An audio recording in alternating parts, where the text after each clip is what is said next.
It's Miss Lori again. I hope you're having a good day. It's beautiful outside. Would you like to come do a circle time together again? Come on, come sit down. I'm excited to see you all. Hello, Junie. Hi, Laya. Hi, Thomas.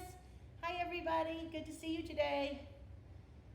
Okay, so we're all at circle sitting down. And how do we start our circle? We always start with a good morning song, right? So let's sing. Good morning to you. Good morning to you. Good morning, good morning. Good morning to you. Good morning, friends. Good morning, Ava. Hi, everybody. Okay, what do we do next at circle time? Sometimes we talk about the weather, but we already said it's beautiful and sunny outside. It's not raining and cold. It's beautiful. It's a beautiful day to take a walk. Then we usually start by singing a song. So let's sing a song about a turtle. Do you remember the sign for turtle? Remember, you take two hands. Good, Ava. Two hands, one with his little head and his body, and the other is his shell. Very good, friends. So his head and his body and his shell. That's the turtle. So remember how our song goes? I had a little turtle. His name was Tiny Tim. I put him in the bathtub to see if he could swim. He drank up all the water. He ate up all the soap. And now he's feeling sick in bed with a bubble in his throat. Bubble, bubble, bubble, bubble, bubble, bubble, bubble, bubble, bubble, bubble, bubble, pop. Whoa! That big bubble popped. Did that scare you? Pop! Can you do that? Bubble, bubble, pop. Very good.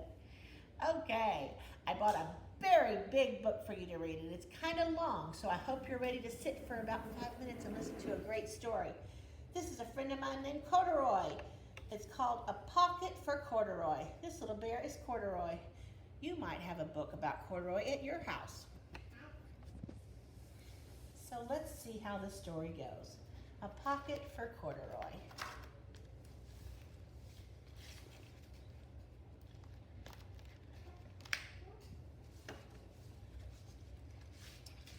Late one summer afternoon, Lisa and her mother took their laundry to the laundromat. Lisa carried along her toy bear, Corduroy.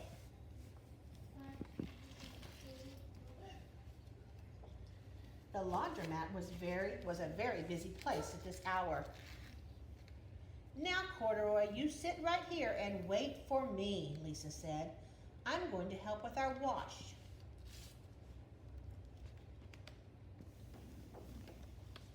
Corduroy waited patiently. Then he suddenly perked up his ears. Lisa's mother was saying, "Be sure to take everything out of your pockets, Lisa dear. You don't want your precious things to get all wet and soapy."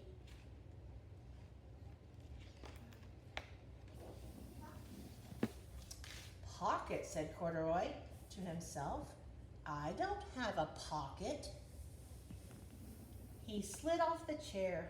"I must go find something to make a pocket out of," he said. He began to look around.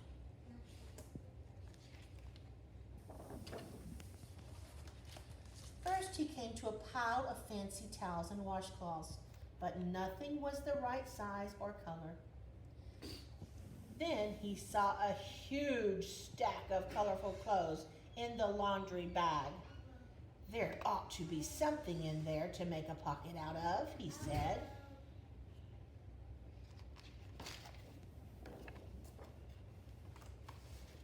Without hesitating, he climbed inside the bag, which was filled with pieces of wet laundry. The dampness didn't bother Corduroy in the least. "This must be a cave," he said. "I've always wanted to live in a dark, cold cave." Later, when Lisa looked for her bear, he was gone. "Oh, Mommy," she cried, "Corduroy isn't there where I left him." "I'm sorry, honey," said her mother, "but the laundromat will be closing soon, and we must be getting home."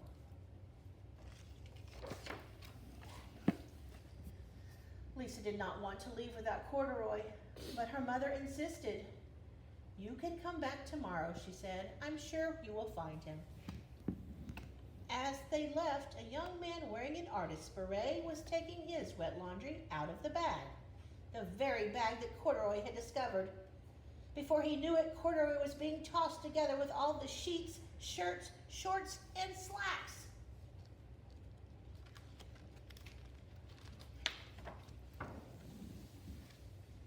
Into the dryer he went, but just as the artist was shutting the glass door, Corduroy tumbled out onto the floor. "How in thunder did this bear ever get mixed up with all of my things?" the artist wondered. Poor Corduroy was damp all over. "The least I can do for him is give his overalls a good drying," said the man. He unbuttoned Corduroy's shoulder strap and put his overalls in the dryer.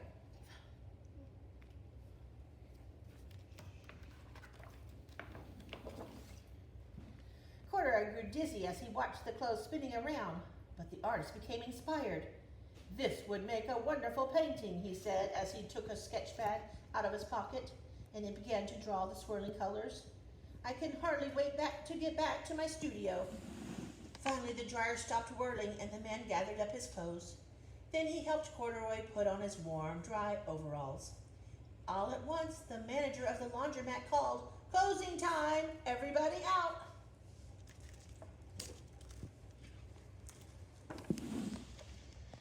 Corduroy was gently placed on top of the washing machine. "I wonder who that bear belongs to," said the artist as he was leaving. "He should have his name someplace. He's too fine a fellow to be lost." As soon as the lights were turned off, Corduroy began his search again. He was surprised to see something white glowing in the dark. "Maybe it's snow," he said. "I've always wanted to play in the snow."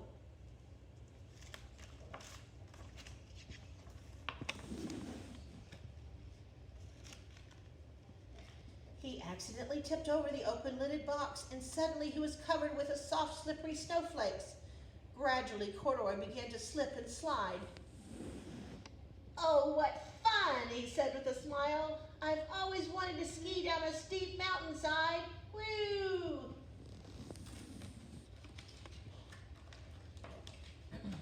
He landed paws first, in an empty laundry basket.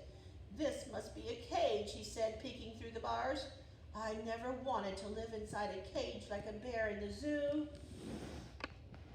But by now Corduroy felt drowsy, and soon he nodded off to sleep.